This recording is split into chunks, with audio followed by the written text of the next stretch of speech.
महत्वपूर्ण श्लोक हमने चर्चा किए थे, 25 और 26, जिसमें दो बहुत ही महत्वपूर्ण शब्द थे, सन्ह सन्ह यानी धीरे धीरे, और दूसरा महत्वपूर्ण शब्द था यतो यतो निश्चलति मनः चंचलम अस्थिरम।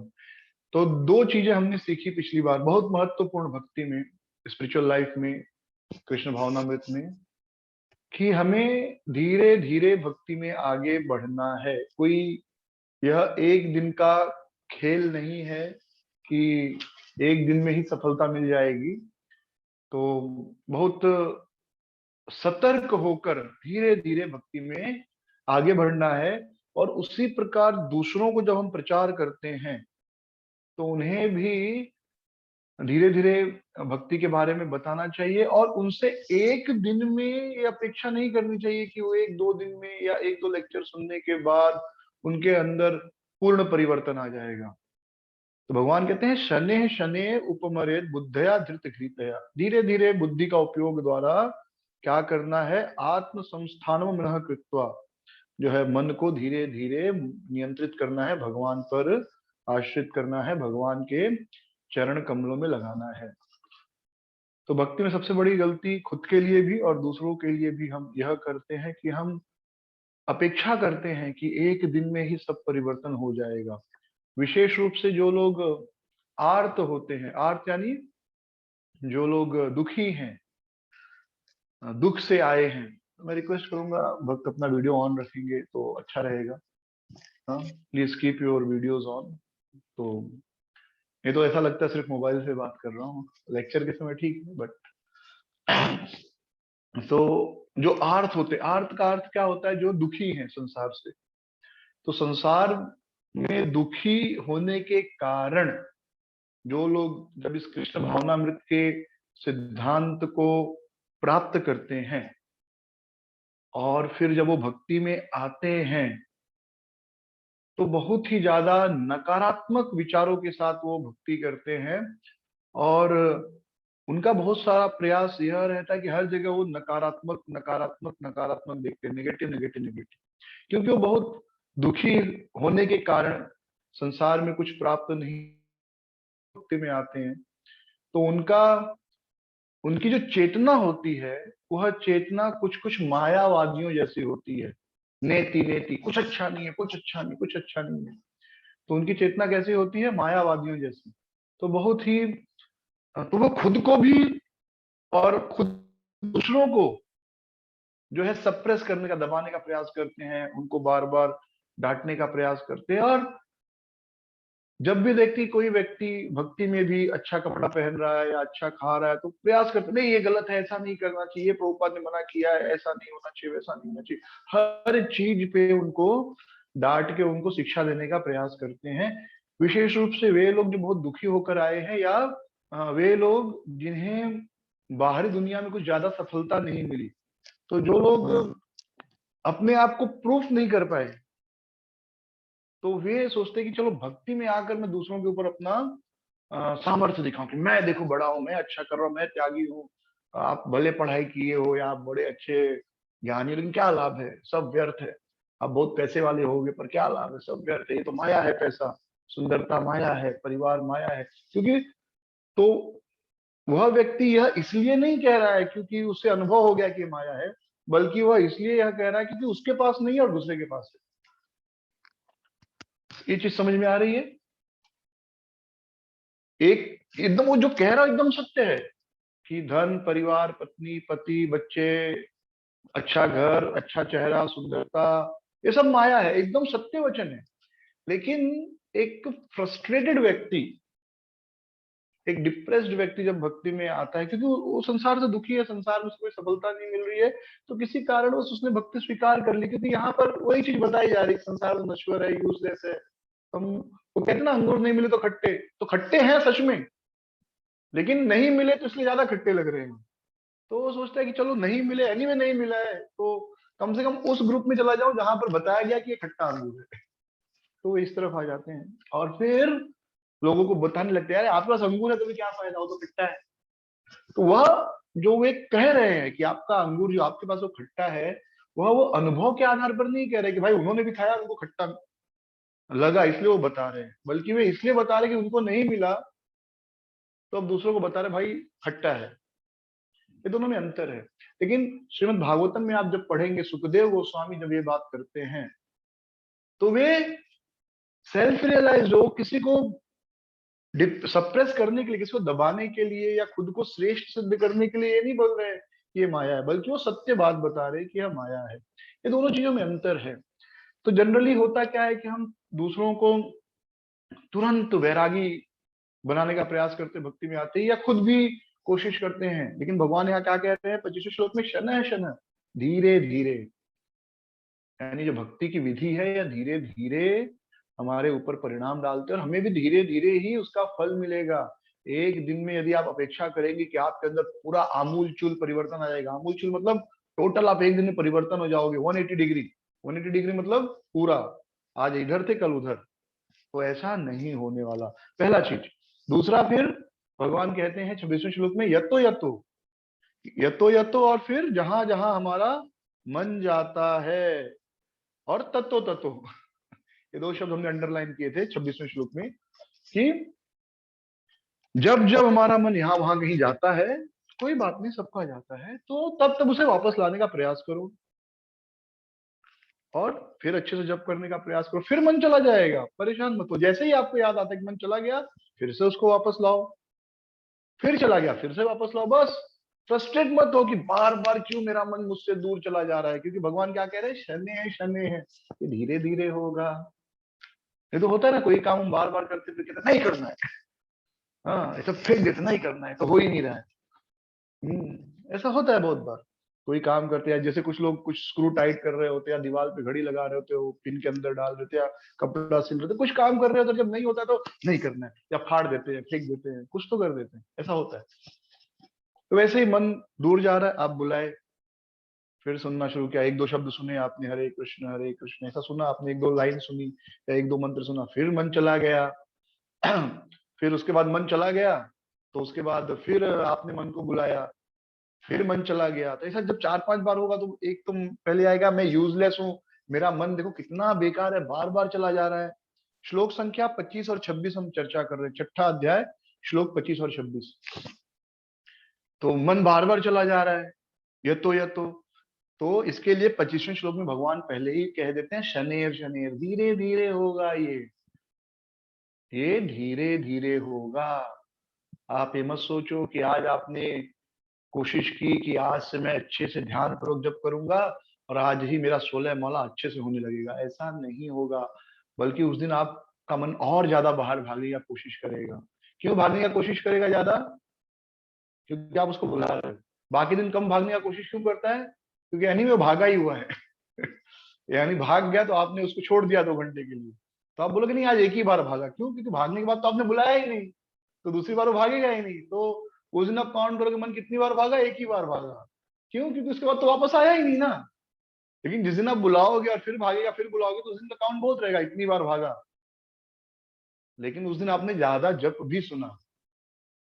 यानी आप अगर किसी दिन कहो कि आज मेरा मेरा मन 20 बार भागा, तो इसका मतलब यह है, मैं इनिशियल न्यू नए भक्तों की बात कर रहा हूँ, हम सब जो नए लोग हैं, हाँ हम सभी भी नए हैं, भले 10-20 साल हो गया, लेकिन हम सब नए ही हैं, ठीक है। तो अगर मैं आज कहूँ कि आज मेरा मन 20-25 बार भागा, इसका मतलब मैं 20-25 बार उसको वापस लाया, और कम से कम 20-25 बार उसने हरे कृष्ण महामंत्र सुना अच्छे से, तो वो सफलता है। और नहीं, आज तो मन एक ही बार भागा, क्यों? वो आया, जब भाग गया तो मैंने छोड़ दिया, जा तू। तो भले उस दिन काउंट में अच्छा लगे कि मन एक ही बार भागा, लेकिन उस दिन मतलब आपने खाली एक ही बार जब करने का कोशिश किया, उसके बाद तो खाली माला पूरी की, मन को छोड़ ही दिया था, जा भाई जो करना है वो कर। तो ये दोनों श्लोक जो है कंबाइंड में है, और बहुत से भक्तों ने, 3-4 भक्तों ने अपना असाइनमेंट भी सबमिट किया, so thank you very much. Actually book में, मोबाइल में पढ़ने में बड़ी तकलीफ होती है, समहाउ आई एम फिर भी पढ़ने की कोशिश कर रहा हूँ। और अच्छा लिखा है, कीर्ति माता जी ने जवाब दिया, और एक दो भक्तों ने दिया, और अच्छा लिखा था, सो थैंक यू। फिर भगवान बता रहे हैं एक जो योगी होता है, तो ये तो योगी बनने का तरीका है, कैसे योगी बनना है। फिर भगवान ब्रह्म स्पर्शम का बात करते, कौन सा श्लोक था? ब्रह्म स्पर्शम, उसके पहले का की बात किसी को याद है? अंडरलाइन किए थे ब्रह्म स्पर्शम, कोई किसी को याद है? जस्ट कि जब आदमी इस प्रकार, जब आदमी ब्रह्म स्पर्शम यानी भगवान को स्पर्श करता है, तो नाम जप क्या है? नाम जप के लिए ब्रह्म स्पर्शम है। नाम और भगवान में कोई अंतर नहीं है। पिछले वो बार में ही था, अभी मैं ढूंढ नहीं रहा हूं। ब्रह्म स्पर्शम यानी जब ब्रह्म यानी भगवान को स्पर्श करना, तो नाम जप की जो विधि है वो भगवान के स्पर्श करने के समान है। यानी हम जब नाम जप कर रहे हैं तो हम साक्षात भगवान के स्पर्श में हैं। तो ऐसा व्यक्ति जो दिव्य शांति को प्राप्त कर सकता है। एक मैं वो श्लोक पढ़ूंगा, बहुत सुंदर श्लोक है। हाँ, 28। सुखेन ब्रह्म स्पर्शम अत्यंतम सुखम अश्नुते। 28 श्लोका। हाँ, युंजेन एवं सदा आत्मानम योगी विगत कल्मशः। जो इस प्रकार योग में लगा रहता है वो सभी प्रकार के कल्मश से मुक्त हो जाता है। सुखेन और बड़े आनंद के साथ, ब्रह्म स्पर्शम ब्रह्म कृष्ण के सानिध्य में रहकर, अत्यंतम सबसे श्रेष्ठ, सुखम अश्नुते सुख प्राप्त करता है। तो भगवान जो है इसका परिणाम बता रहे हैं। 30वां श्लोक, 31वां श्लोक जो है, 30वां श्लोक बहुत ही सुंदर था। एक्चुअली 29-30 श्लोक का जो है, हाँ, कि कैसे हमको सब में भगवान को देखना है। और जब हम सर्वत्र भगवान को देखते हैं तो भगवान हमेशा हमारा चिंतन करते हैं और हम भगवान का चिंतन कर रहे हैं। यो मा पश्यति सर्वत्र सर्वं च मयि पश्यति तस्याहं न प्रणश्यामि स च मे न प्रणश्यति। कि यो मा पश्यति सर्वत्र, जो मुझे सर्वत्र देखता है। यो मा मुझे, पश्यति देखता है, कहा? सर्वत्र। और सर्वम च मयि पश्यति, और सबको मुझ में देखता है। यानी कहीं पर भी देख रहा है तो उसे मैं दिख रहा हूं, और जब किसी को देख रहा है तो वो सोचता है कि ये तो कृष्ण के अंदर ही है। यानी हर जगह मुझे देखता है और मुझको हर में देखता है। हर व्यक्ति को मेरे अंदर और मेरे अंदर हर व्यक्ति को देखता है। तस्याहम न प्रणश्यामी, मैं उसके लिए कभी नष्ट नहीं होता। सच में न प्रणश्यति, और कभी वो मेरे लिए नष्ट नहीं होता। तो इस प्रकार जो है भगवान योग के लाभ बता रहे, कैसे योग करना, बहुत प्रैक्टिकल तरीका। तो ये दो शब्द हमेशा याद रखिएगा अपने जीवन में, शनै शनै और यत यत, स्पेशली जब करते वक्त, क्योंकि प्रचार करते वक्त भी एक दिन में सफलता नहीं प्राप्त होती। और हमें हमेशा प्रयास करना है। भगवान ये नहीं कह रहे कि एक दिन में सफलता प्राप्त नहीं होती तो कैजुअल हो जाओ। नहीं, प्रयास करना है, लेकिन प्रयास के बाद जब असफल हुए तो निराश नहीं होना है, क्योंकि शनै शनै धीरे धीरे ही सफलता मिलेगी। तो दोनों चीजें, आलसी भी नहीं बनना है और डिप्रेस भी नहीं होना है, दोनों चीजें।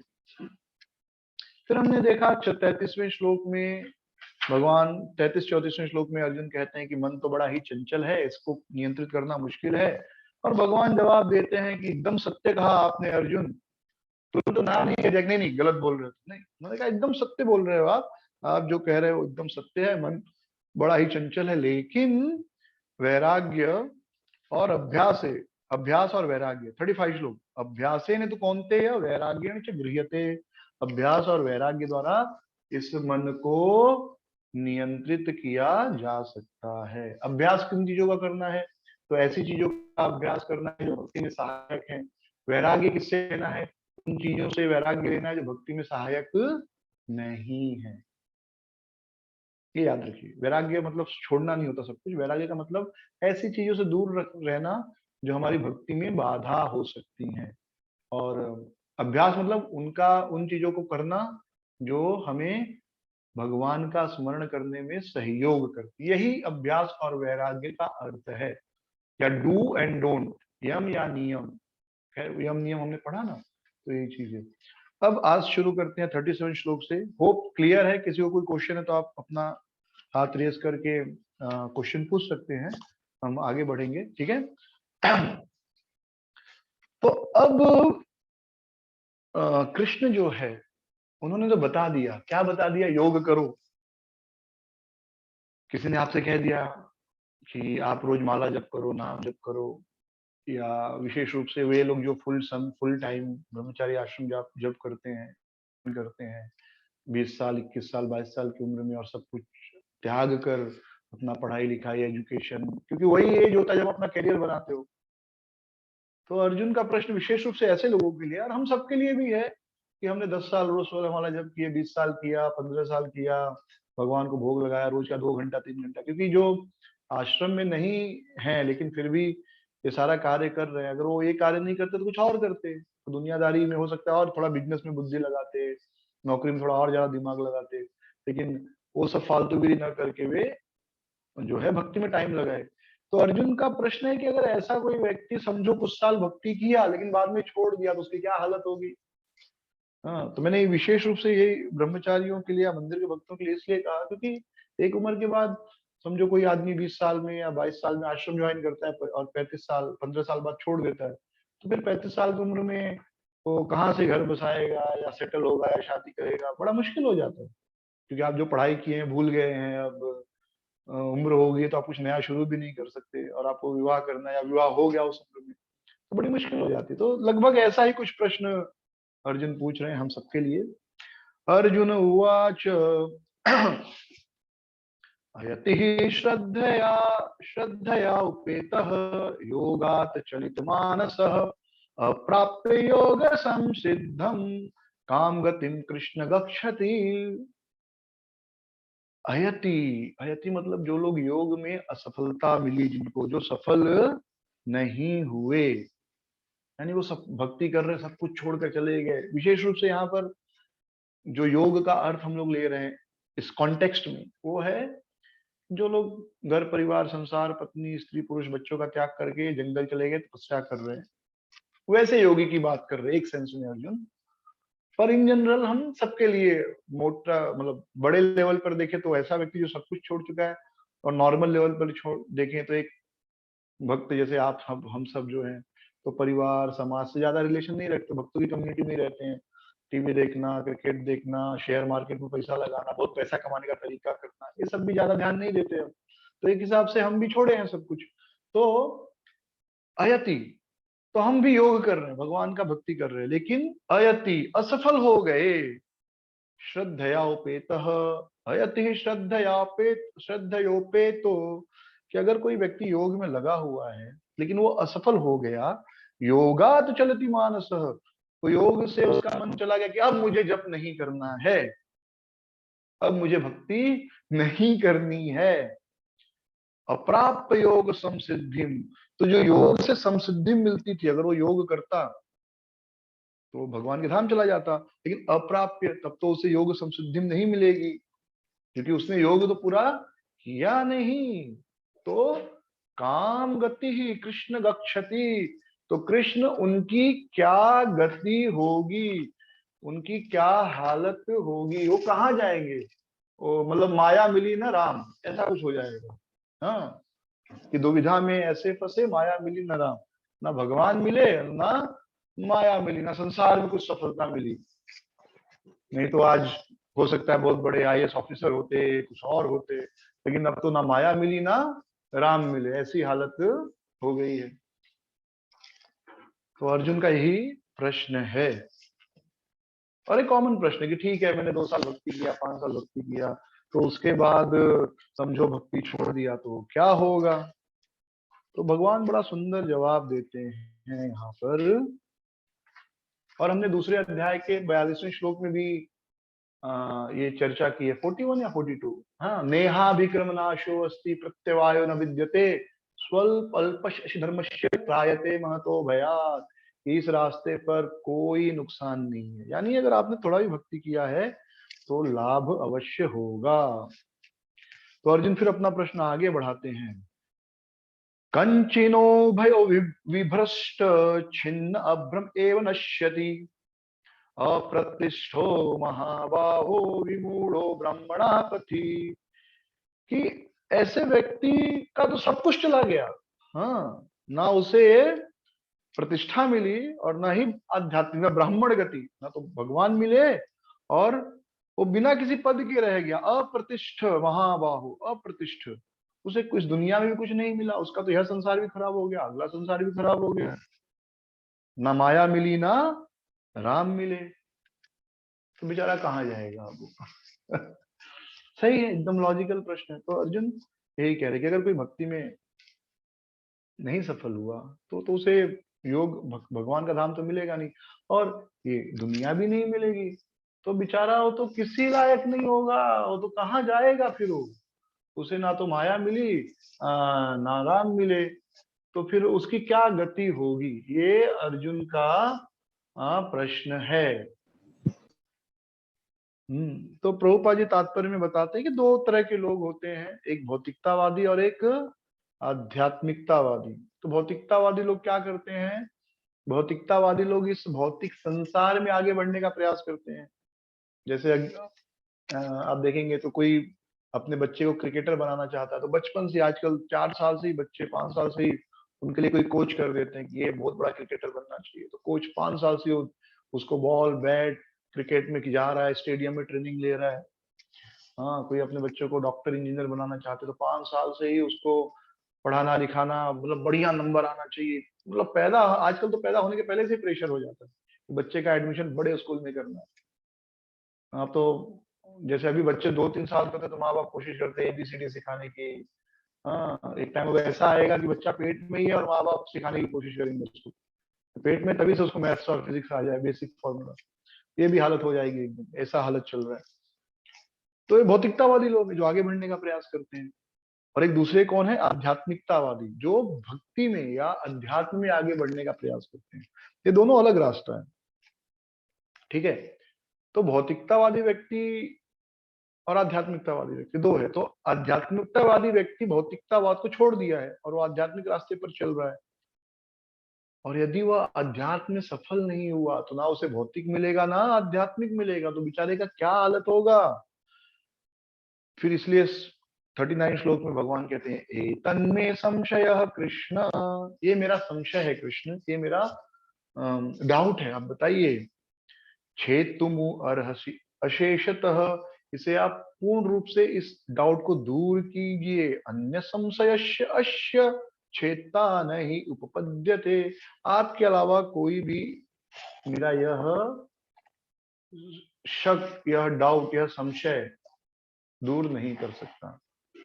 तो ऐसे होता है विशेष रूप से जब कोई व्यक्ति ब्रह्मचारी आश्रम ज्वाइन करना चाहता, तब ऐसा ज्यादा होता है, घर वाले बोलते हैं चलो अभी तो तुम ब्रह्मचारी रहना चाहते हो, नौकरी नहीं करोगे, लेकिन 5 साल बाद, 10 साल बाद आपको विवाह की इच्छा हुई, 15 साल बाद विवाह की इच्छा हुई, फिर तो आपके पास नौकरी रहेगी नहीं, धंधा नहीं रहेगा, कैसे विवाह होगा, फिर क्या करोगे, फिर तो आप ना घर के रहे ना घाट के, तो ऐसी चीजें होती हैं।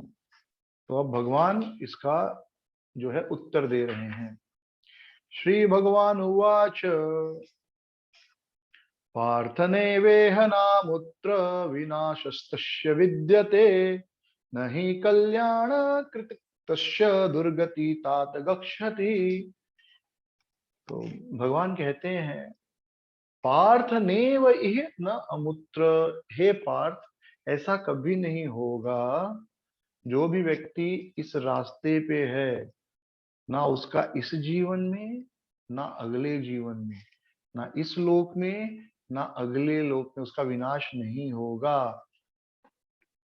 जो व्यक्ति नहीं कल्याण कृत कश्चित, जो भी व्यक्ति दूसरे के कल्याण कार्य में लगा है, दुर्गतिम तात गच्छति, उसके साथ कभी बुरा हो ही नहीं सकता। भगवान बहुत बड़ा जो है, बहुत बड़ा स्टेटमेंट दे रहे हैं, बहुत बड़ा वाक्य बोल रहे हैं। क्या, नहीं कल्याणम कृतम कश्चित दुर्गतिम तात गच्छति, कि अगर कोई व्यक्ति दूसरों के कल्याण में लगा है, नहीं कल्याण कृतश्च दुर्गतिम तात गच्छति, यदि व्यक्ति दूसरे के कल्याण में लगा है तो उसका कभी बुरा हो ही नहीं सकता। भलाई करने वाला कभी बुराई से पराजित नहीं हो सकता। तो कभी कभी हमारा ये बहुत बड़ा प्रश्न होता है कि मैंने इतना किया, सेवा की इतनी, सत्संग के लिए इतना किया, मंदिर के लिए इतना किया, प्रचार के लिए इतना किया, कृष्ण के लिए इतना किया, मुझे क्या मिला, ऐसा मन में प्रश्न आता है। ऐसा प्रश्न इसलिए आता है जब हम सच में कोई भावना रखकर, कुछ प्राप्त करने की इच्छा रखकर ये कार्य करते हैं। लेकिन यदि हम सच में कृष्ण की सेवा के भाव से ही यह कार्य करें तो ऐसा प्रश्न मन में कभी आएगा ही नहीं। और तब ब्रह्म स्पर्शम सुखम अत्यंतम यानी अनलिमिटेड हैप्पीनेस प्राप्त हो सकता है। तो अभी हमारी जो भक्ति है, हम सब जो नए लोग हैं, हमारी भक्ति यही है अभी कि अभी भी हम कुछ भी करते हैं तो बदले में अपेक्षा जरूर रखते हैं। भले उस समय हमारे मन में ये बात हमें नहीं पता हो, लेकिन कहीं न कहीं deep within the core of our heart हमारी ये इच्छा जरूर होती है कि हमने किसी के लिए कुछ किया है तो वह व्यक्ति मेरे लिए कुछ करना ही चाहिए। क्योंकि यह भौतिक संसार, भौतिक मन का यह स्वभाव है। यह भौतिक मन का स्वभाव है और इसमें कुछ बुरा मानने की जरूरत भी नहीं, क्योंकि यह भौतिक मन का स्वभाव है कि कुछ किया है तो हम सामने वाले से अपेक्षा रखने लगते हैं। पर स्मरण रखिए, यह भक्ति नहीं है। सिंपल, यह अभी भी कर्म कांड इसको आप कह सकते हैं, सांसारिक कार्य कह सकते हैं, पर भक्ति नहीं कह सकते। और जब भक्ति नहीं कर रहे हैं तो भक्ति का फल क्या आएगा? फिर भक्ति का फल थोड़ी मिलेगा। फिर तो साधारण जो भी नियम कायदा कानून है उसके हिसाब से साधारण फल मिल जाएगा, क्योंकि हम अपेक्षा ही वही रख रहे हैं। भक्ति का जो फल है उसकी अपेक्षा रख ही नहीं रहे।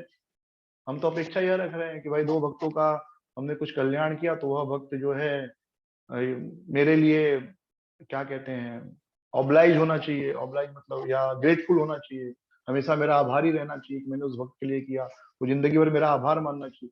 तो हमने जो भक्ति का कार्य किया, जो बाह्य रूप से भक्ति में कार्य लग रहा है, वह कार्य हमने किया और अपेक्षा क्या की, इस कार्य के लिए लोग मेरे आभारी होने चाहिए कि मैंने यह कार्य किया। तो आपने उस कार्य के लिए भगवान का आशीर्वाद या भगवान का प्रेम या भगवान की कृपा की अपेक्षा नहीं की थी। आपने अपेक्षा ही की थी कि लोग आभार व्यक्त करें उसके लिए।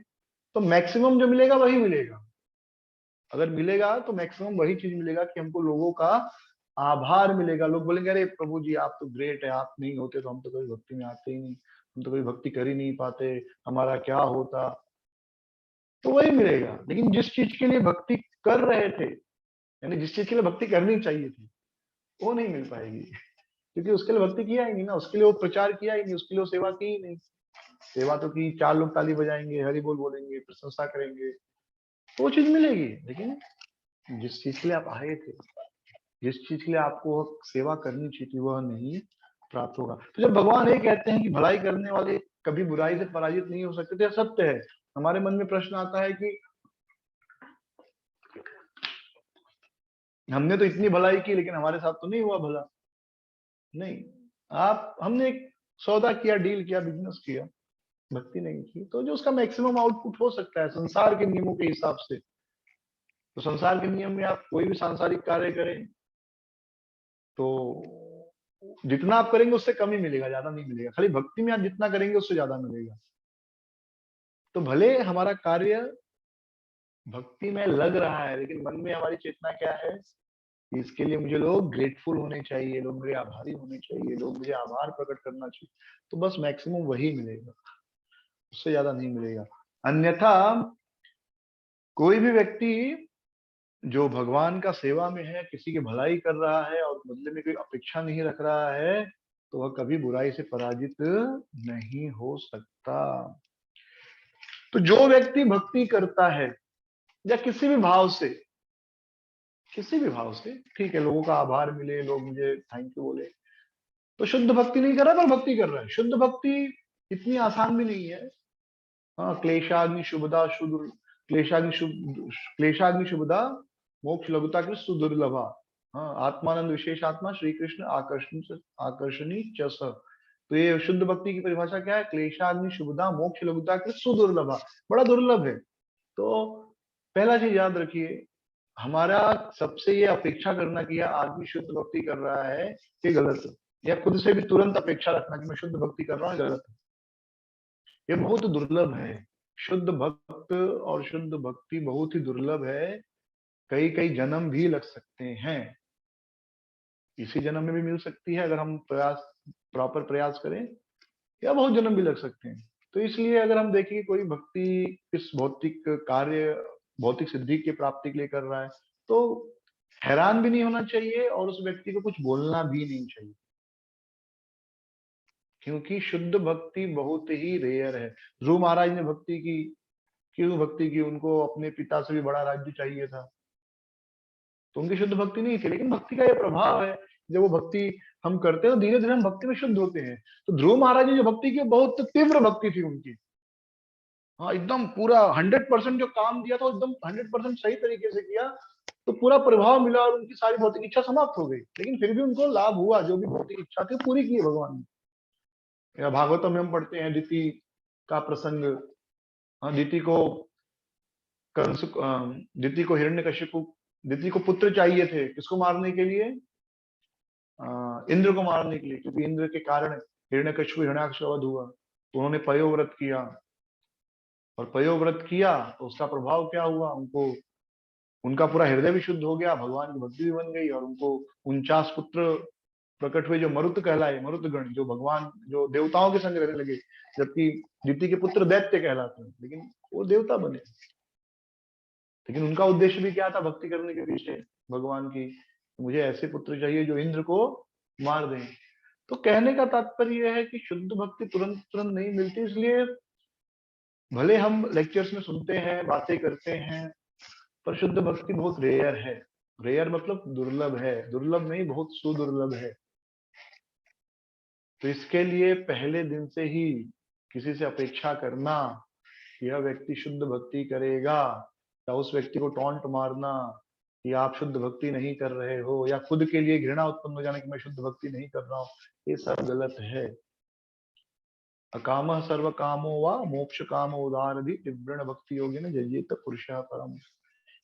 कोई भौतिक इच्छा हो, आध्यात्मिक इच्छा हो, कोई भी इच्छा हो, हमें भगवान की भक्ति में जुड़ना चाहिए, क्योंकि भगवान की भक्ति का यह प्रभाव है कि हम धीरे धीरे शुद्ध हो जाते हैं, शनय शनय, लेकिन तुरंत का तुरंत नहीं। तो ये कोई पाप नहीं है कि हम किसी भौतिक लाभ के लिए भगवान के भक्ति करें, ये कोई पाप नहीं है, कोई गलत नहीं है, ये बेस्ट नहीं है, लेकिन ये गलत भी नहीं है, और देवता की पूजा से अच्छा है, किसी देवी देवता की पूजा करने से अच्छा यह है कि हम कृष्ण की भक्ति करें, भले हमारी भौतिक इच्छा हो, एटलीस्ट हम ईमानदार तो हैं, हम ऑनेस्ट तो हैं कि हम भगवान से और अपने आप से झूठ नहीं बोल रहे हैं, ईमानदारी से भगवान से कह रहे कि मेरी ये इच्छा है और भगवान इसे आप पूरा कीजिए।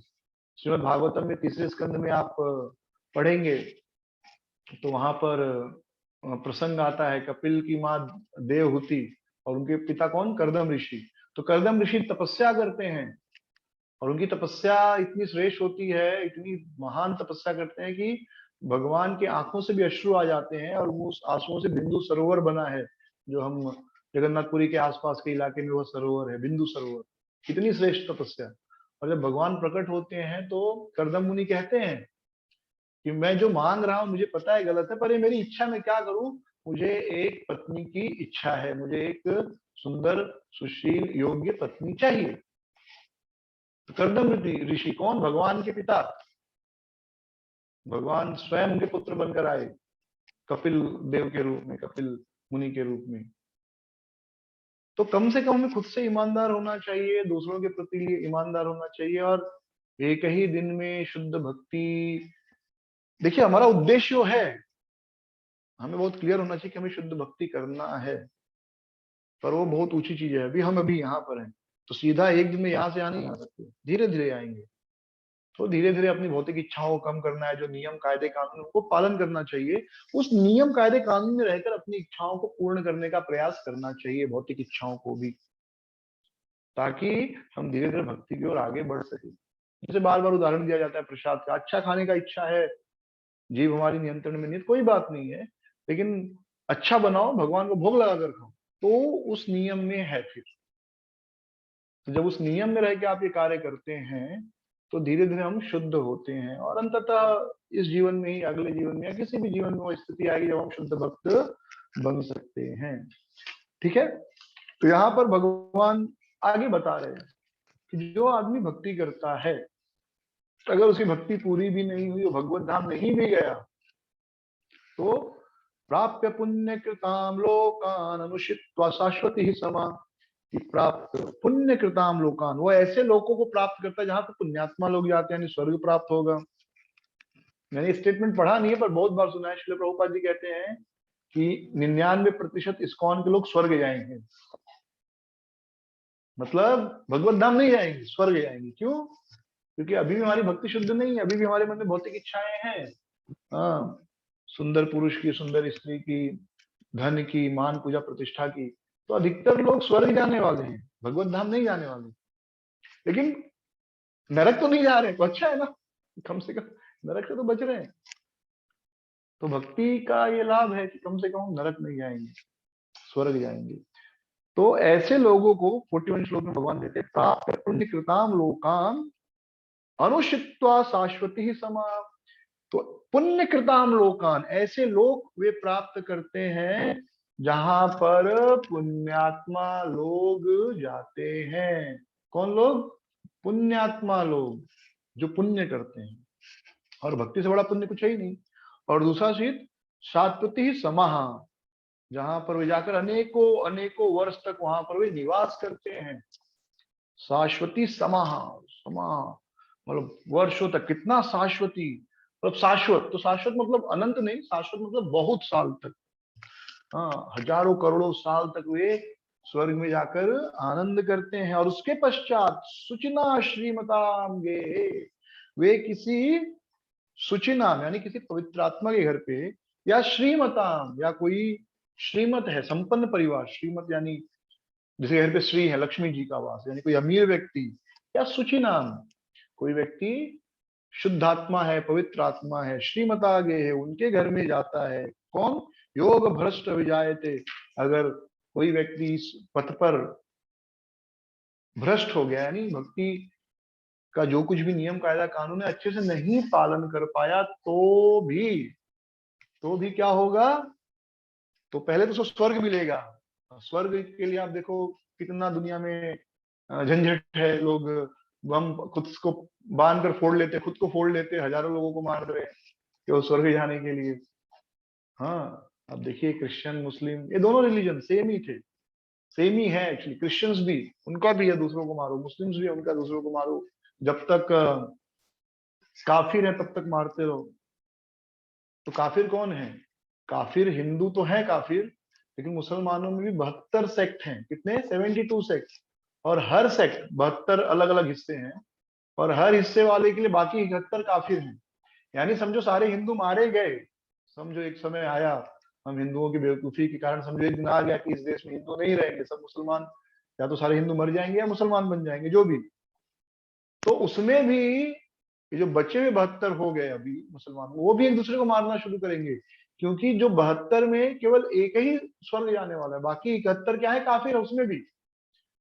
और काफिर को मारने से स्वर्ग मिलेगा। तो यानी मार काट तब तक चलती रहेगी जब तक सब समाप्त नहीं हो जाएंगे, समझ लीजिए। ऐसे अंतिम में समझो दो ही सेक्ट बच गए मुसलमानों के, तो भी एक दूसरे को मारते रहेंगे, तो दोनों के क्या लगेगा? सामने वाला काफिर। ओके। लेकिन भक्ति कर रहे तो आपको देखो कितना सुखमय तरीके से भगवान के धाम जाने का, और भगवान के धाम नहीं तो कम से कम स्वर्ग जाने का मौका मिल रहा है। खाली आप रोज माला कीजिए, भगवान का प्रसाद खा लीजिए, भगवत गीता पढ़ लिया थोड़ा सा, जगन्नाथपुरी चले गए, मायापुर चले गए, वृंदावन चले गए, उडुपी चले गए, वहां पर भी अच्छे से नाचे गाए खाए पिए खेले, तो भी एक चीज की गारंटी हो गई क्या? आप स्वर्ग जाएंगे, आपका स्वर्ग पक्का हो गया। यहाँ पर जितने भी लोग हैं इस मीट में, 18 लोग जो भी हैं, 18-20 लोग, सबका स्वर्ग पक्का है एटलीस्ट। ठीक है, तो ये सोच के हमको गलत काम नहीं करना चाहिए कि स्वर्ग पक्का हो गया, स्वर्ग का टिकट हो गया तो हम कुछ भी गलत कर सकते हैं। लेकिन इतना गारंटी कि स्वर्ग तो पक्का मिलेगा, नर्क से हम सब बचने वाले, ये पक्का है। अगर आप 4 नियम का पालन कर रहे, 16 माला जप कर रहे हैं, दैट इज गारंटेड। और इस प्रकार हजारों सालों तक स्वर्ग में आनंद करने के बाद, स्वर्ग का आनंद साधारण नहीं है। स्वर्ग का आनंद क्या है? उसका तुलना ही नहीं है स्वर्ग के आनंद की। हाँ, स्वर्ग में ऐसे कोई वैक्सीन, कोई वायरस, कोई काम धंधा नहीं वहां पर पूरा दिन केवल आनंद करते हैं। स्वर्ग में एक ही प्रॉब्लम है कि जैसे क्षीणे पुण्यम मृत्यलोकम विशंति, हम जब 7वां अध्याय शुरू करेंगे तो ये सब चर्चा होगी कि जैसे पुण्य कम होता है, व्यक्ति इस संसार में आ जाता है, फिर से उसे इस संसार में जन्म लेना पड़ता है। तो वही चीज अगले लाइन में भगवान बता रहे हैं कि अनेकों साल तक स्वर्ग में भोग करने के बाद वह या तो सदाचारी पुरुषों के परिवार में, यानी किसी उच्च कुलीन व्यक्ति, किसी उच्च भक्ति घर में जन्म लेगा, या किसी धनवान व्यक्ति के घर में वह जन्म लेगा। फिर 42वां श्लोक, अथवा योगिनामेव कुले भवति भीमताम, एतत हि दुर्लभम तरम लोके लोके जन्मयत्व ईदृशम। तो ऐसा व्यक्ति जो योग में असफल रहा वह योगियों के कुल में जन्म लेता है। पहले तो स्वर्ग जाएगा, बहुत लंबे समय तक एंजॉय करेगा स्वर्ग में। हाँ, हजारों करोड़ों प्रकार का आनंद, ऐसे ऐसे वहां पर भोजन है। हमारा जो सबसे बढ़िया खाना है ना, वो उनके लिए कैसा है, उनके लिए डस्टबिन जैसा है। कि जैसे हम लोग डस्टबिन में फेंक देते हैं तो कुत्ते आके खाते हैं, वैसा हमारा सबसे बढ़िया खाना जो होगा वो देवता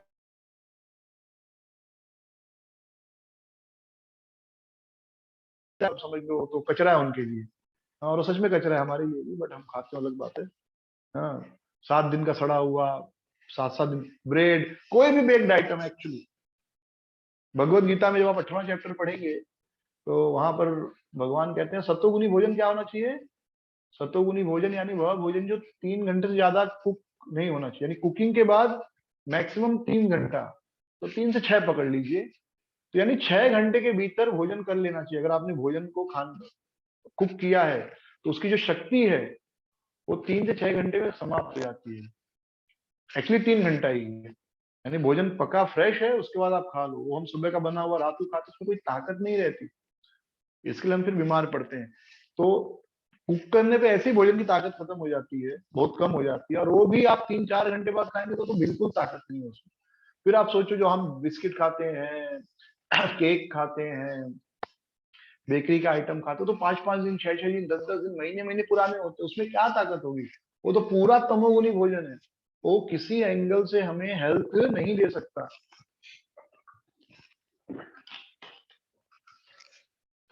तो कुकिंग के बाद 3 घंटे के भीतर प्रसाद ग्रहण कर लेना चाहिए। कुक किया आपने, फ्रेश भोग बनाया, भगवान को भोग लगाया और खा लिया, अगर कुकड आइटम है। क्योंकि कुकिंग के बाद वह भोजन 3 घंटे के बाद उसमें कोई ताकत नहीं रह जाती, इसलिए भोजन हमेशा फ्रेश करने का प्रयास करना चाहिए जो आपने कुक करके खाया है। ये 8वें अध्याय में हम जब जाएंगे तो पढ़ेंगे ये चीज।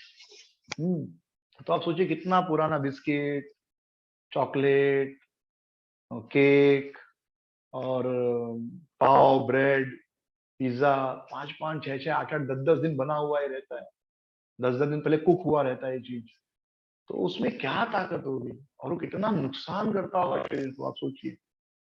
और उसके बाद हम दवाई खाते हैं, और दवाई भी खाते हैं तो बिस्किट खा के दवाई खाते हैं। बहुत लोग कहते हो मुझे बिस्किट खाना पड़ेगा, चाय बिस्किट क्यों, क्योंकि डायबिटीज की गोली लेनी है।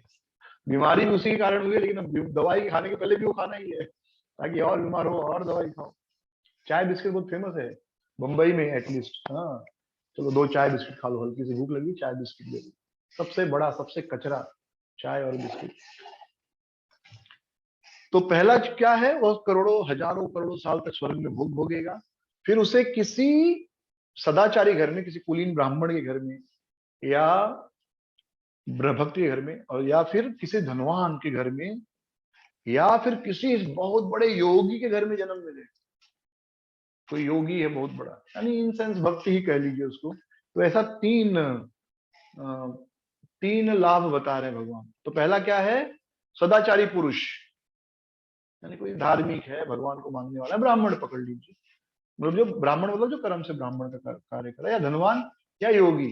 तो प्रभुपाद जी लिखते हैं कृष्ण भावना भावित व्यक्ति, क्योंकि वो असली योगी वही है जो भगवान कृष्ण की भक्ति कर रहा है। और प्रभुपाद जी तात्पर्य में लिखते हैं कि भगवत कृपा से भी, तात्पर्य में 6वां 7वां लाइन 42वें श्लोक का, भगवत कृपा से अभी भी कुछ ऐसे परिवार हैं जिनमें पीढ़ी दर पीढ़ी योगियों को प्रश्रय मिलता है, योगियों को प्रश्रय मिलता है। ऐसे परिवारों में जन्म लेना सचमुच ही अत्यंत सौभाग्य की बात है। सौभाग्यवश हमारे गुरु ओम विष्णुपाद श्री श्रीमद भक्ति सिद्धांत सरस्वती गोस्वामी महाराज तथा स्वयं को, स्वयं हमें भी, यानी प्रभुपाद जी अपने बारे में कह रहे हैं, हमें भी ऐसे परिवारों में जन्म लेने का अवसर प्राप्त हुआ। हम दोनों को बचपन से ही भगवत भक्ति करने का प्रशिक्षण दिया गया। बाद में दिव्य व्यवस्था के अनुसार हमारी उनसे भेंट हुई। तो जो डिवोटीज हैं, जो अच्छे से भक्ति कर रहे हैं, अच्छे डिवोटीज हैं, सीरियस डिवोटीज हैं, उनके घर में अगर बच्चे कोई जन्म ले रहे हैं तो कहीं ना कहीं उनका पिछले जन्म का भक्ति है, जिसके कारण उनको भक्त के घर में जन्म लेने का भाग्य प्राप्त हुआ है, ताकि शुरू से ही उनको कृष्ण, राधा कृष्ण, भगवान, कीर्तन, ये सब शुरू से ही मिलना प्रारंभ हो जाए। तो ऐसा होने से क्या लाभ है अगर किसी योगी के घर में जन्म हुआ तो? तत्र 43rd श्लोक में भगवान कहते तत्र तम बुद्धि संयोगम लभते पौर्वदेहिकम यत ते च ततः भूयः संसिद्धो कुरु नंदन। कि वहां पर बुद्धि संयोगम, क्योंकि शुरू से ही भगवान उसका भक्ति घर में जन्म हुआ तो शुरू से ही उसे कीर्तन सुनाई देगा, भक्त दिखाई देंगे, हरे कृष्ण महामंत्र दिखाई देगा, राधा कृष्ण दिखाई देंगे, और इस प्रकार शुरू से ही वह भक्ति के रास्ते में आगे बढ़ना शुरू हो जाएगा। जैसे हम लोग 20-22 साल की उम्र में, 21 साल की उम्र में हमें भक्ति के बारे में पता चला, भगवान, भगवत गीता इत्यादि। हाँ, लेकिन जो भक्त फैमिली में पैदा होते हैं उनको बचपन से ही मिलता है, वह सौभाग्य मिलता है। और कुछ भक्त जो स्पेशली बहुत सीरियस होते हैं भक्ति में, तो दिखावा नहीं करते, सच में सीरियस होते हैं। ठीक है, तो बड़ा मुश्किल है आजकल दिखावा कौन कर रहा है सच कौन है। बट इन जनरल जो भी है भक्त, हम सबको इन जनरल भक्त ले लेते हैं, तो उनके भक्त बच्चे जो है काफी भक्ति में आप देखेंगे तो काफी अच्छे उन्नति करते हैं। तो उन्नति करने का वो प्रयास करते हैं। क्यों? 44 श्लोक में भगवान बताते हैं पूर्व अभ्यासेन तेनेव ह्रियते हैवशोऽपि सः। क्योंकि उनका पहले से ही अभ्यास है, पिछले जन्म में उन्होंने किया है ना, इसलिए जन्म में उनके लिए इजी है सेम चीजों कंटिन्यू करना है, कुछ नया नहीं करना उनको। जिज्ञासुरपि योगस्य शब्द ब्रह्मारिवर्तते। और ऐसे जिज्ञासु योगी शास्त्रों के अनुसार अपना भक्ति करते हैं, और अंत में शास्त्रों को भी पार करके, यानी जो शास्त्र में विधि विधान है, डूज डोंट्स, उसको भी पार करके पुण्य भगवान का शुद्ध भक्ति कर पाते हैं। क्लियर है सबको? कुछ प्रश्न है पूछ सकते हैं अगर कुछ नहीं समझ में आ रहा। आई होप बहुत सिंपल चीजें हम डिस्कस कर रहे हैं, बहुत ज्यादा फिलोसफिकल या कॉम्प्लिकेटेड नहीं है, सिंपल। बट यदि कुछ है so you can raise your hand. 45 श्लोक में भगवान कहते हैं प्रयत्ना प्रयत्ताति तु योगी संशुद्धम संशुद्ध किल्बिषः अनेक जन्म संसिद्धि ततः याति परां गति।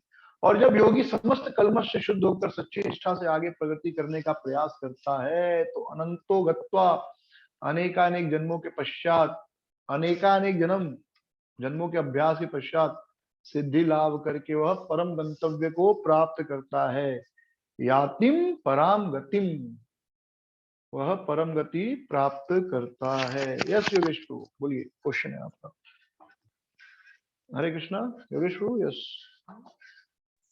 या प्रभु जी, जस्ट यही कॉन्टेक्स्ट में पूछना चाहता था कि जैसे भगवत गीता में यहाँ लिखा है कि नेक्स्ट बर्थ अपने को अच्छे डिवोटी कर, या आपका आवाज नहीं आ रहा है। अभी ठीक है प्रभु जी, आ रहा है? हरे कृष्णा। हाँ हाँ, तो जैसे ही हाँ बोलिए बोलिए, अगर अभी आ रहा है। अनसक्सेसफुल ट्रांसेंडेंटल, मतलब अनसक्सेसफुल डिवोटी है जिसका ये लाइफ में पूरा भक्ति नहीं हुआ, तो वो अगले लाइफ में एक तो किसी वैष्णव के घर जन्म लेगा या कोई अरिस्टोक्रेट के घर में जन्म लेगा जहाँ उसको पैसे के थ्रू जो भी वो आगे करना चाहे कर सके। तो आगे की लाइफ अगर हम देखें, जैसे हम लोग टूवर्ड्स मतलब क्या बोलते हैं, कलयुग जैसा प्रोग्रेस होता है, तो इसको कैसे देखें? क्योंकि वैसे तो वैष्णव कम होते जाएंगे आगे, और there is a very less chance कि वैष्णव आगे बचेंगे। जैसे महाप्रभु ने भी प्रेडिक्ट किया कि 10,000 साल there would be Vaishnav, after that there would be a hell. तो ऐसे भक्त जो अभी प्रैक्टिस कर रहे हैं और शायद अनसक्सेसफुल रहे, जो स्वर्ग जाएंगे तो बाद में तो आएंगे, तब तक तो कुछ नहीं बचेगा, कोई शायद कोई वैष्णव भी नहीं रहे, तो how would be their life going further? या कोई भक्त तो जवाब देना चाहिए, मतलब अगर किसी को जवाब देना है तो।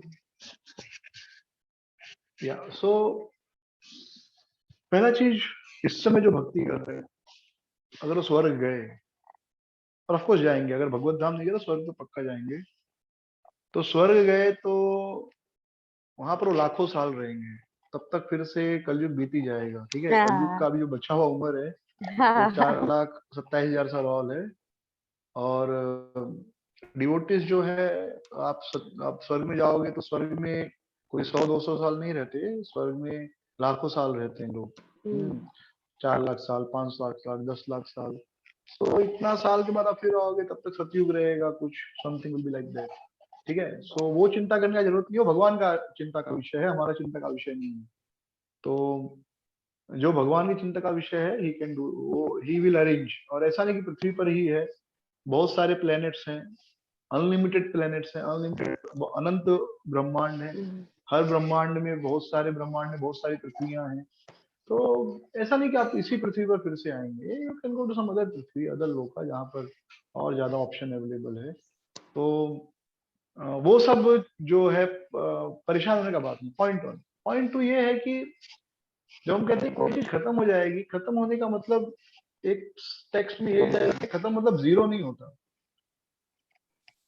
खत्म मतलब बहुत ही कम हो जाएंगे, मतलब नहीं दिखने के बराबर हो जाएंगे, बट इसका मतलब ये नहीं कि कोई रहेगा ही नहीं। देयर विल बी सम वैष्णव जो प्रैक्टिस करेंगे। हाँ, अभी जैसे कल की अवतार जब होगा, तो कल की अवतार ब्राह्मणों की सेना बनाएंगे। प्लीज म्यूट, आप जिसका भी ऑन है मोबाइल, कृपया म्यूट कीजिए। हाँ, जितने लोगों का मोबाइल ऑन है तो म्यूट कीजिए, अगर स्पीकर ऑन है आपका तो वो ब्राह्मणों की सेना बनाएंगे। कौन? कल की। तो कल की ब्राह्मणों की सेना बनाएंगे, तो प्रश्न आएगा तब तक तो ब्राह्मण रहेंगे? तो नहीं, ऐसा नहीं है। आज भी आज भी अच्छे ब्राह्मण हैं, और उस समय भी कुछ अच्छे ब्राह्मण बचे रहेंगे, जो हो सकता है हिमालय में छुपकर तपस्या करें। आज भी आप जाएंगे ना हिमालय में, एक से एक सिद्ध पुरुष मिलेंगे। बीच में एक वीडियो आया था, देखा होगा कि आपने, मालूम नहीं। उतना हिमालय का ठंडी, इतना ठंडी था, और एक कुत्ता और एक योगी, मतलब एकदम दाढ़ी ओढ़ी बढ़ा हुआ, वो उसके शरीर पे ऑलमोस्ट कपड़े नहीं थे, खाली उसने कमर के नीचे का भाग रखा हुआ था बस, और कुछ नहीं, और वो आराम से उस ठंडी में चल रहा है, जबकि वहां पर हमको कम से कम 4 6 8 कंबल लग जाएंगे, इतना ठंडी। हिमालय यानी बर्फ है चारों ओर। आज भी सिद्ध। हरे कृष्णा। कृपया अनम्यूट कर लीजिए, सब लोग म्यूट कर लीजिए अपने इसको। तो आज भी वैसे जो हैं लोग रहेंगे, जो क्या बोलते हैं, सॉरी, ऐसे लोग रहेंगे। आवाज आ रही है मेरी, क्लियर है? यस प्रभु जी। क्या? तो ये कोई विषय नहीं है। जैसे किसी ने, जैसे मुसलमान एक लॉजिक आर्ग्यूमेंट देते हैं कि कल की अवतार घोड़े पर आएंगे, हाथ में तलवार लेकर आएंगे, लेकिन अब तो एरोप्लेन का जमाना है, फाइटर प्लेन का जमाना है, बंदूक का जमाना है। तो कल की अवतार है, लोग हाथ में तलवार क्यों लेंगे, घोड़े पर क्यों चलेंगे? बट आप देखो, ये आज का बात नहीं हो रहा है, आज से 4 लाख साल बाद का बात हो रहा है। 4 लाख साल बाद क्या सिचुएशन रहेगा, आज के हिसाब से गैस करना बहुत मुश्किल है। कभी कभी ऐसा कहते हैं कि जिस हिसाब से मुसलमान तेजी से बढ़ रहे हैं, अगले 50 साल में केवल वही हो जाएंगे। सही बात है, अगर आज का कैलकुलेशन देखें तो ऐसा हो सकता है, लेकिन परिस्थिति को बदलने में टाइम नहीं लगता है। जैसे अभी ये वायरस चल रहा है, सब अच्छा था 2019 मार्च तक, या 2020, राइट, 2020 जनवरी तक सब ठीक था, सब नॉर्मल चल, सब कोई, लाइक मैं पर्सनली 2 3 लोगों को मिला, मैं एक दिन जुहू से या कहीं से आ रहा था ओला में बैठकर, या किसी के घर पे यज्ञ करने गया था, हाँ बराबर, कहीं यज्ञ करने गया था, कार्निवली, तो उन्होंने बुक किया था, तो वो ओला में बैठ के आ रहा था मैं। एंड वो आदमी, आप भरोसा नहीं मानोगे, पूरा जिंदगी का जो पैसा कमाया था उससे वह होटल खोलने वाला था, और उसने वो पैसा लेके दुकान ले लिया था, होटल में सब डाल दिया था। He was about to open. आप सोचिए, आप एक दुकान लेते हो भाड़े पे, उसका पूरा रिनोवेशन कराते हो, सब डालते हो, छोटा मोटा खर्चा है क्या? तो जो भी नौकरी करके उसने कमाया था, होटल इंडस्ट्री में डाल दिया, एक होटल खोल दिया होगा। जब जस्ट 1 महीना पहले तक सब उसका चल रहा था कि अब शुरू करना है, शुरू करना है, यानी वो रेंट पे लिया होगा वह रूम, तो 2 4 लाख रेंट दिया होगा, फिर सारा फर्नीचर, इंटीरियर, फिर शेफ भी बुलाए होंगे, सबको कुछ तो दे के शुरू किया होगा ना, कुछ ना कुछ। तो बस he was about to open, और अगले 4 दिन के बाद लॉकडाउन। तो आज बेचारा, आज घर पेट पालने के लिए गाड़ी चला रहा है। हाँ, सोच समझ सकते कहाँ। और अगर सब नॉर्मल जाता तो, मतलब उसमें भी चांस, अगर अच्छा चलता तो आज लाखों में चलता, हर महीने की 2 लाख 3 लाख कमाई होती। हाँ, उसका खुद का गाड़ी होता, एक ड्राइवर रख के वो चलता अच्छे से, BMW गाड़ी में। लेकिन आज मेरा खुद ओला चला रहा है। तो कब सिचुएशन बदल जाएगा हम कुछ बोल नहीं सकते, और ये तो 4 लाख साल बाद की बात। सो ये परेशान होने का मतलब ये कोई समस्या नहीं है कि जो भक्त पैदा होंगे फिर वो कहाँ पैदा होंगे, क्योंकि डेफिनेटली पहला चीज भगवान ये कह रहे हैं कि वो स्वर्ग जाएंगे, दैट इज फॉर श्योर, क्योंकि पुण्य करने के बाद आपको स्वर्ग जाना ही है। पुण्य करेंगे स्वर्ग मिलेगा ही मिलेगा, ऐसा नहीं तुरंत बर्थ हो जाता है। हाँ स्वर्ग मिलता है, एक्सेप्शन है। भगवान का जो प्रकृति है विचित्र है, हमारे कल्पना से बहुत परे है, तो हर चीज हम नहीं समझ सकते, बट जनरल अंडरस्टैंडिंग ये है शास्त्र के अनुसार कि शरीर छोड़ने के बाद आदमी स्वर्ग या नरक में जाता है, कुछ दिन बिताता है। कुछ दिन का मतलब कुछ दिन नहीं होता, कुछ दिन का मतलब होता है सैकड़ों हजारों साल लाखों साल, ठीक है। तो ये भी होता है कुछ दिन का मतलब। कुछ इमीडिएट रिबर्थ होते हैं डिपेंडिंग ऑन किसका कितना डिजायर है क्या है, क्योंकि जैसे बहुत से भक्त ये प्रश्न पूछते हैं कि ठीक है वो स्वर्ग में समय बिताया, उसके बाद तीन ऑप्शन है, वो किसी योगी के घर में जन्म लेगा, किसी धनी आदमी के घर में जन्म लेगा, किसी कुलीन परिवार में यानी किसी अच्छे ब्राह्मण के घर में जन्म लेगा, तो कहाँ जन्म लेगा वो? रैंडम है नहीं, रैंडम ये भी उसका जब उसने इतने सालों भक्ति किया तो उसका डिजायर भी क्या रहा होगा, उसके इच्छा। अभी जैसे कोई भक्ति कर रहा है बट उसकी इच्छा है बढ़िया कपड़ा पहनने का, बढ़िया गाड़ी में घूमने का, सब कुछ इच्छा है, भक्ति भी है, और तो जरूर उसको ऐसा जन्म फिर से मिलेगा इस संसार में जहां पर वो अपनी इच्छाओं को पूरी कर सके। राइट, स्वर्ग का आनंद लेगा, पर यहाँ पर स्वर्ग में तो सबके पास ये है, तो वहां पर आपका ईगो सेटिस्फाई नहीं होता, बाकी सब सेटिस्फाई होते हैं। देखिए स्वर्ग में और पृथ्वी में एक अंतर है, स्वर्ग का एक ही दुख है अगर है तो, it's my wild speculation, but अगर स्वर्ग में कोई दुख है तो एक ही दुख है, वहां पर आप ईगो नहीं दिखा सकते मैं बड़ा हूँ, क्योंकि वहां सबके पास सब कुछ है। राइट, यहाँ भी आप दिखा सकते हो भाई मेरे पास 50,000 का गाड़ी है, या 2 लाख का गाड़ी है, 4 लाख का गाड़ी है, 40 करोड़ का गाड़ी है, यहाँ तो you can show that ego, वहां पर वो ईगो है नहीं, पर सब खुश है, सबके पास सब कुछ है, यहाँ पर वो नहीं है। यहाँ पर हर आदमी बड़ा छोटा है, आप कितना भी कोशिश करो सब इक्वल नहीं हो सकते। तो उसकी क्या डीप इच्छा रही होगी, उसके हिसाब से फिर से पृथ्वी पर किसी कुलीन परिवार में, किसी भक्त के परिवार में, या किसी धनी परिवार में जन्म लेगा, बट अच्छा ही मिलेगा, तीनों अच्छी सिचुएशन है। Okay, hope I am clear. क्या सुनैना माता जी आप कुछ बोलना चाहती थी?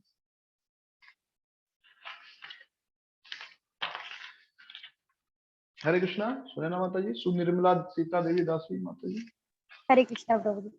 हाँ आप कुछ प्रभु बोल जी रहे ये थे। योगेश्वर प्रभु का ही सवाल आगे लेके जाना चाहती थी कि ये तो मैं तभी समझ रही थी जब उन्होंने पूछा कि कलयुग में तो प्रॉब्लम होगा लेकिन स्वर्ग में लाखों साल रहेंगे, लेकिन जब वापस लौट के आएंगे तो सतयुग होगा तब, और सतयुग के रूल्स इतने भी इजी नहीं है, कलयुग में एक्चुअली भक्ति ज्यादा इजी है।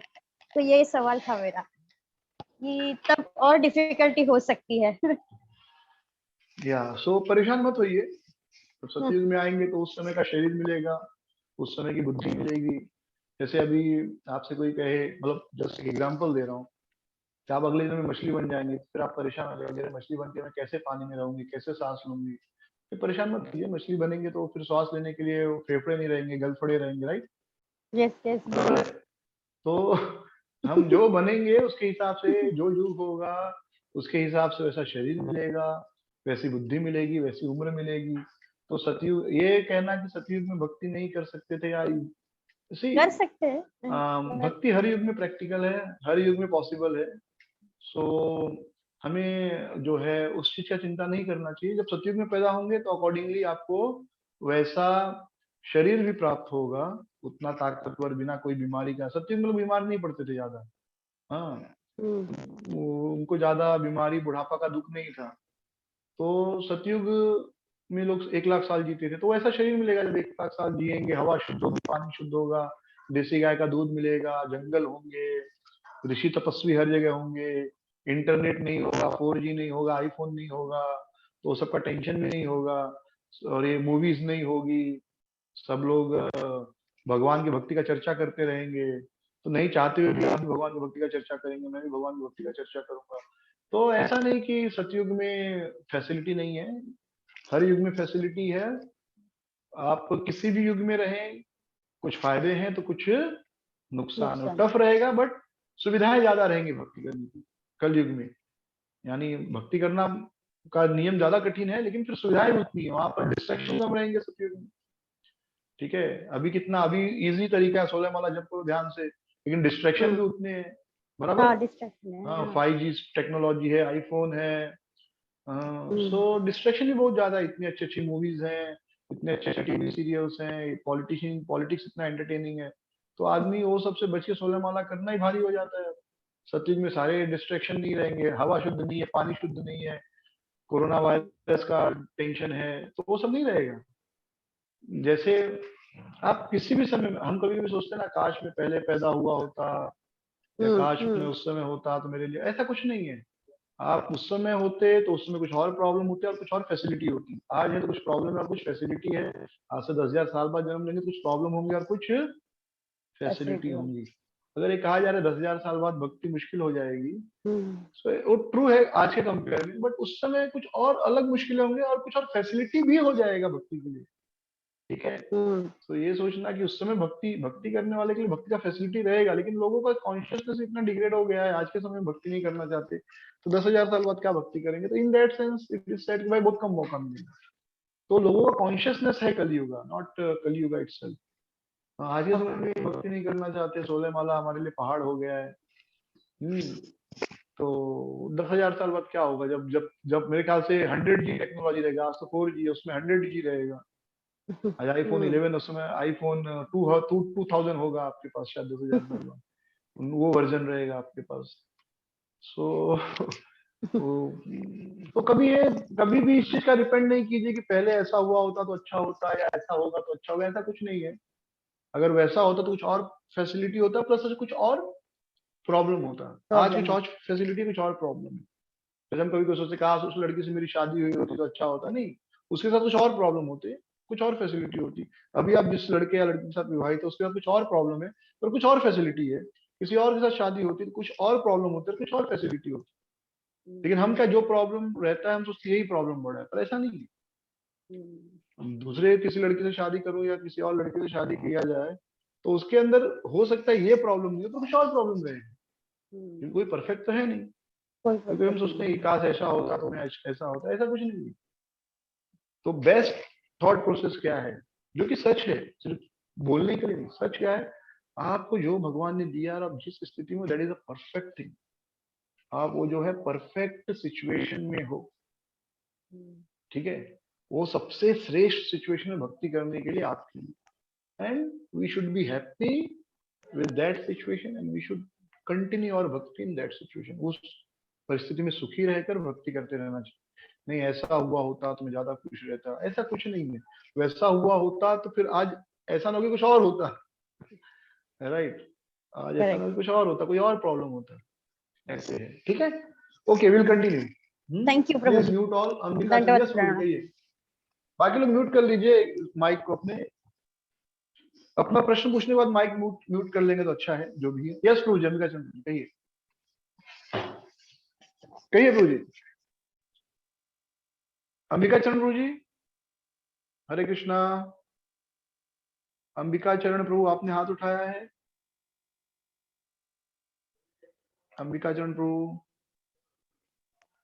यस प्रभु जी कहिए।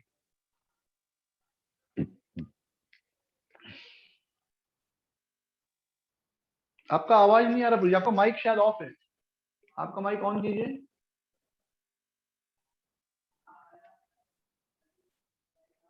आपका आवाज नहीं आ रहा प्रभु जी। हाँ प्रभु जी। ठीक है, शायद कुछ प्रॉब्लम है, ऑडियो प्रॉब्लम। तो जब प्रभु जी का माइक ठीक होगा तो आपका आवाज नहीं आ रहा प्रभु जी, मुझे आपका माइक शायद ऑन नहीं हो पा रहा है। तो हरे कृष्णा। हेलो, हाँ हरे कृष्णा प्रभु जी। ठीक है, हरे कृष्णा। हाँ प्रभु, आवाज आ रहा है? आवाज प्रभु जी का आवाज, आपका आवाज नहीं आ रहा अंबिका जी, प्रभु जी शायद कुछ इशू है। ओके, आ रहा है आवाज, आवाज आ रहे हैं? तत्र तत्र हम लोगों को आ रहा है। संयोगम प्रभु जी को नहीं पहुंच रहे। पूर्वदेहिकम यते च ततो भूयः संसिद्धो कुरु नंदनः। सो आई थिंक ये हमने फिर उसे ऐसा सिद्धि प्राप्त होगा और वह फिर से उन्नति करने का प्रयास करेगा। फिर 44 श्लोक भी चर्चा कर लिया था कि इस प्रकार उसकी देवी चेतना जो है, जो पहले से भक्ति किया उसके कारण वह अंततः भगवत धाम को चला जाएगा। टिल 45 हमने डिस्कस किया। अभी 46 और 47 श्लोक का बहुत इंपॉर्टेंट है, ठीक है। सो 45 46 सेम चीज है कि अगर मतलब अर्जुन का प्रश्न क्या है, मैं समराइज कर रहा हूँ फिर से। अर्जुन का प्रश्न था कि अगर कोई भक्ति में या योग में असफल हुआ तो क्या होगा। भगवान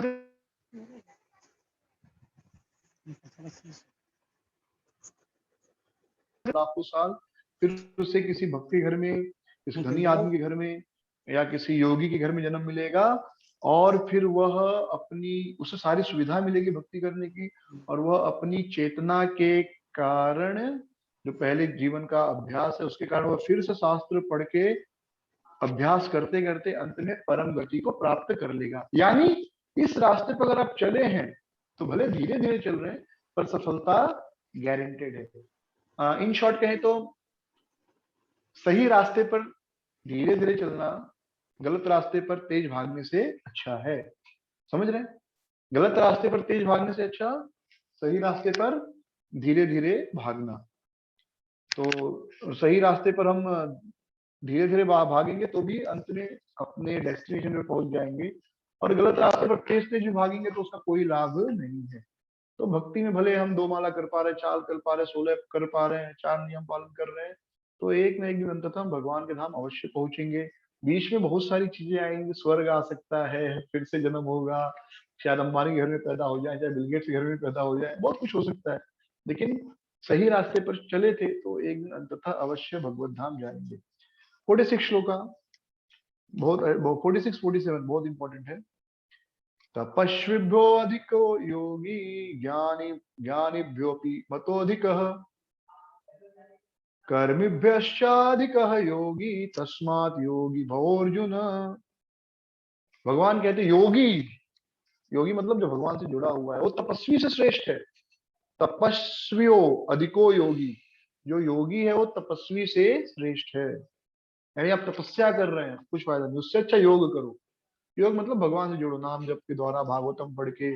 अभी हम जो कर रहे हैं क्या कर रहे हैं, योग कर रहे हैं, भगवान के बारे में बात कर रहे हैं। तो अभी हम जो कर रहे हैं ये भी तपस्या से श्रेष्ठ है। कोई आदमी आज जंगल जाके तपस्या कर रहा है, उससे श्रेष्ठ काम हम कर रहे हैं कि हम कृष्ण के वाणी के ऊपर चर्चा कर रहे हैं, तो हम भगवान से जुड़े हुए हैं। तो तपस्वियो अधिक्यो योगी, तपस्वी से ज्यादा श्रेष्ठ योगी होती है। ज्ञानिभ्यो अपि मतो अधिक्य, और जो ज्ञानी है उससे भी ज्यादा श्रेष्ठ योगी है। यानी किसी को सब ज्ञान है, चाहे भौतिक ज्ञान है, आध्यात्मिक ज्ञान, लेकिन वो भक्ति नहीं कर रहा है, भगवान के बारे में बात नहीं कर रहा है, भगवान से जुड़ा हुआ नहीं है, तो कुछ फायदा नहीं। तो योगी ज्ञानी से भी ज्यादा श्रेष्ठ है। कर्मी भयस्य अधिको योगी, योगी कर्मी से भी ज्यादा श्रेष्ठ है।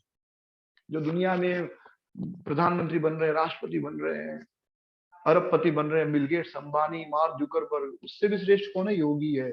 तस्माद योगी भवार्जुन। इसलिए अर्जुन तुम क्या बनो? योगी बनो। अंडरलाइन कर लो, तस्माद योगी भवार्जुन। अर्जुन आपको क्या बनना है? योगी बनना है। योगी बनना है मतलब भगवान से जुड़ना है। तो आप जैसे ही माला हाथ में लेते हो और हरे कृष्ण कृष्ण कृष्ण हरे हरे, हरे राम राम राम हरे हरे, जैसे आप ये करते हैं आप तुरंत क्या बन जाते हैं? योगी बन जाते हैं। तो अब भगवान, कोई कहेगा अच्छा योगी मतलब भभूति लगाकर, लाल गेरुआ कपड़ा पहनकर, ये योगी है क्या? भगवान बता रहे हैं योगी कौन है। तो ये जो 47वां श्लोक है, यह श्लोक बाकी के जो 6 चैप्टर हैं आगे के, 7वां 8वां 9वां 10वां 11वां और 12वां, इसका आधार है। योगिनामपि सर्वेषां मद्गतेनन्तरात्मनः श्रद्धावान् भजते यो मां समे युक्ततमो मतः। योगिनाम अपि सर्वेषां, जितने भी प्रकार के योगी हैं, सर्वेषां, उसमें सबसे श्रेष्ठ कौन है? सर्वेषां, सभी योगियों में श्रेष्ठ कौन है? मद्गतेन अंतरात्मना, जो अपने अंदर हमेशा मेरे बारे में सोचते रहता है। यानी योगी कोई फिजिकल पोजीशन नहीं है, बल्कि निरंतर कृष्ण कथा, कृष्ण का वार्ता, कृष्ण का सेवा सोच रहे हैं, तो आप क्या है? योगी हैं। जैसे अगर आप निरंतर, अभी हम इस्कॉन में मंदिर बन रहा है, तो अगर आप निरंतर सोच रहे हैं कैसे मंदिर बनाने की हम लोगों को प्रेरणा दें और उनसे दान लें ताकि मंदिर बने कृष्ण का, तो आप योग कर रहे हैं, आप योगी हैं। समझ रहे? योगी का मतलब मद गते अंतरात्मना, कृष्ण के बारे में सोचना। कृष्ण के बारे में क्या सोचेंगे? कृष्ण से जुड़ी हुई चीजों के बारे में सोचना। बराबर? किसी से भी आप, जैसे आप किसी को अपना प्रेम प्रदर्शन करते हैं, तो प्रेम प्रदर्शन में क्या करते हैं? उसे कुछ गिफ्ट देते हैं, कुछ शब्द देते हैं, तो किसी वस्तु द्वारा। उसी प्रकार कृष्ण के बारे में सोचना मतलब ये नहीं कृष्ण का चेहरा सोचना, कृष्ण का प्रोजेक्ट क्या है, कैसे कृष्ण के नाम या स्वरूप लीला गुण के बारे में लोगों को बताएं इस भौतिक जगत में। और आध्यात्मिक जगत में तो सीधे कृष्ण के साथ नाचना है, गाना है, खाना है, खेलना है, तो वो तो अलग ही सिचुएशन है। लेकिन यहाँ पर तो अभी हम इतने शुद्ध नहीं सीधे कृष्ण के साथ नाच सके, गा सके, खा सके, खेल सके। तो यहाँ पर क्या है, हमेशा मन में सोचना कैसे मैं उनका ये सुंदर मंदिर जो बन रहा है, मैं कैसे कुछ कर सकता हूँ, कैसे लोगों को बता सकता हूँ। तो ये है मद गतेन अंतरात्मना श्रद्धावान भजते यो माम। और इस प्रकार जो श्रद्धा पूर्वक मेरा भजन करता है, माम समय युक्त तमो मता, वह मुझसे जुड़ा हुआ है, वही सबसे बड़ा योगी है। समय युक्त तमो मता, यह मेरा मत है। भगवान अपना मत दे रहे हैं, अपना पक्ष रख रहे हैं कि सबसे बड़ा योगी कौन है, जो हमेशा मेरे बारे में सोचता है कैसे हम भगवान के नाम का प्रचार करें, भगवान के बारे में लोगों को बताएं, भगवान का मंदिर बनाएं, भगवान का नाम जप लोगों से कराएं, और खुद भी जप करें, शास्त्र पढ़ें, कैसे हम भक्ति कर सकते हैं। यहाँ पर प्रभुपाद जी तात्पर्य में भजते शब्द के ऊपर चर्चा किए हैं। भजते शब्द जो है भज धातु से बना है, जिसका अर्थ है सेवा करना। तो अंग्रेजी में शब्द है वर्शिप, तो वर्शिप और भजन ये दो अलग अलग चीज। हाँ, सेवा करना का अर्थ होता है कुछ भगवान का, क्योंकि वर्शिप मतलब खाली पूजा कर दिया, अगरबत्ती दिखा दिया, या वो नमाज पढ़ते हैं पब्लिक को परेशान करके रोड रोक कर, वो सेवा नहीं है। वो एक्चुअली अपना अहंकार दिखा रहे हैं। आपको इतना नमाज पढ़ना है तो अपना अलग से पढ़िए ना, कि दुनिया को परेशान करके रोड पे बीचों बीच गाड़ियां रोक कर लोगों को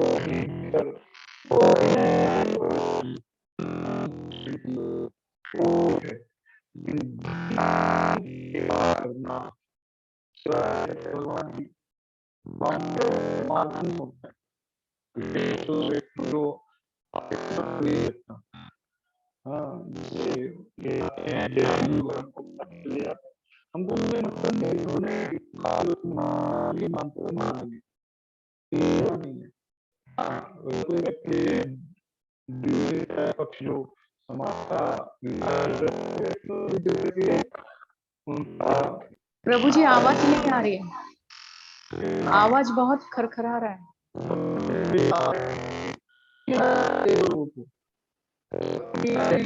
हरे कृष्ण, दंडवत प्रणाम प्रभु जी, आवाज नहीं आ रही।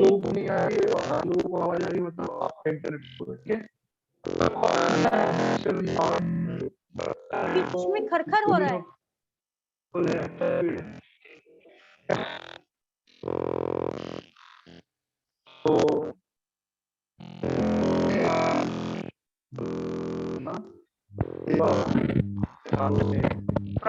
सेवा करना भी, कुछ भी नहीं सुनाई दे सेवा रहा। करना भी शुरू करेंगे। हरे कृष्ण, आवाज आ रही है? या thank you, thank you, thank you Singh माता जी। सो सेवा करेंगे, सेवा करने का प्रयास कर रहे हैं, तो भगवान के लिए भोग बनाना हो गया, भगवान का वस्त्र सिलना, भगवान का प्रचार करना, भगवान के लिए मंदिर बनाना, ये सब सेवा में आता है। तो सबसे बड़ा कौन योगी कौन है, ये श्लोक आप सब जरूर याद करिएगा, श्लोक 47। और कोई श्लोक याद करें न करें, क्योंकि लोग बार बार कहते हैं योगा योगा योगा, तो ये शब्द जो है आपको मदद कर सकता है। भगवद गीता अध्याय 6 47वां श्लोक, योगी नाम सर्वेषां मद्गतेनांतरात्मना श्रद्धावान भजते यो माम समय युक्त तमो मतः। भगवान अपना मत कह रहे हैं कि सभी योगियों में सबसे श्रेष्ठ योगी कौन है, जो हमेशा 24 घंटे मेरे बारे में सोचते रहता है। इस प्रकार भगवद गीता के 6ठे अध्याय ध्यान योग का भक्ति वेदांत तात्पर्य पूर्ण हुआ।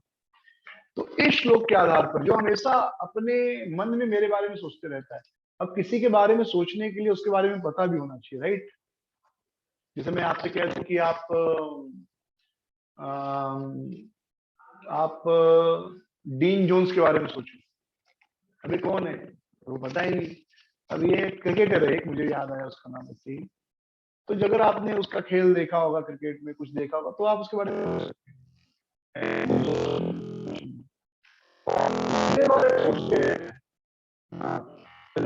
करता है लेकर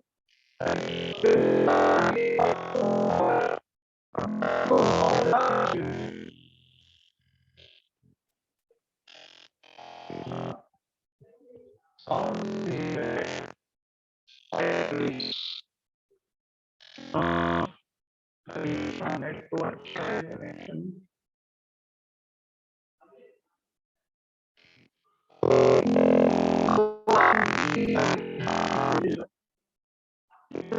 नहीं आ रही है।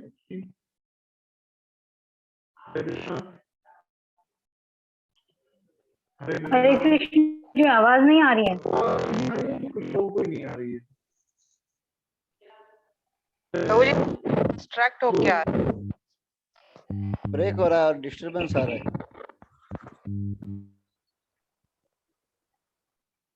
हरे कृष्ण, दंडवत प्रणाम प्रभु जी। कोई इलेक्ट्रॉनिक वस्तु है क्या आपके कंप्यूटर के पास? तो उसको हटा दीजिए।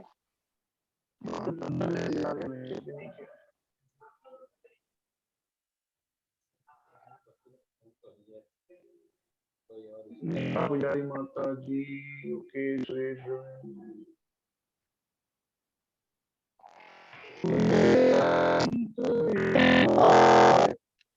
कुछ सुनाई नहीं दे रहा। कुछ सुनाई नहीं दे रहा। आप चुप रहते हैं तभी शांत रहता है, जैसे आप बोलते हैं वैसे